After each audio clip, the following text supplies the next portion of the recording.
Growing pains or persistent problems. Florida's new medical marijuana system has seen an explosion in the number of patients. However, doctors and licenses from the state have been in short supply. And as investigative reporter Christopher Heath discovered, there's growing frustration as doctors say they can't get the medicine to those in pain. Across the street from Florida Hospital Kissimmee, in this nondescript tan building, you'll find Dr. Frank Rodriguez. Patient in room 1. Harry, thank you. On a busy day, he'll meet with 20 patients, all here to get a license for medical marijuana.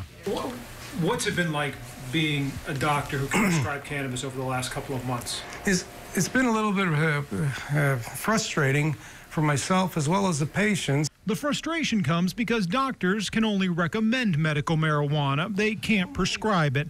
That's done by the state, which reviews the doctor's recommendation, and the state has been overwhelmed, with a number of patients jumping from 16,000 in June to 36,000 in September. Currently, the processing is still at least 3 to 4 weeks. One of those people is Winter Park resident Christina Cusack. I'm not making my hand do that. It's a tremor. It's the damage to my right side of my brain. You are still waiting on your marijuana card. Yes. The delay for patients like Christina that suffer from multiple sclerosis means more days on her prescription pills.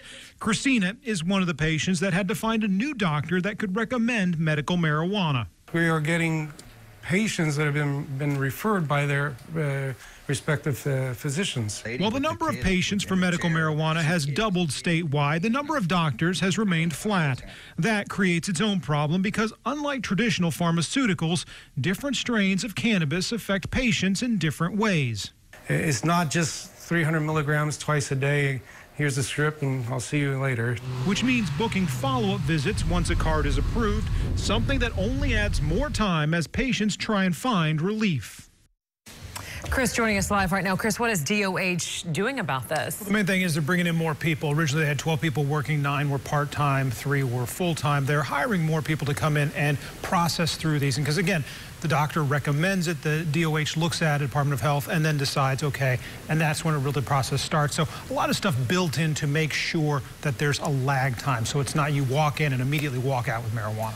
It was voted on by the voters less than a year ago. We knew this process would be A little bit of growing pains, so hopefully they're getting it worked out. all right. Thanks, Chris.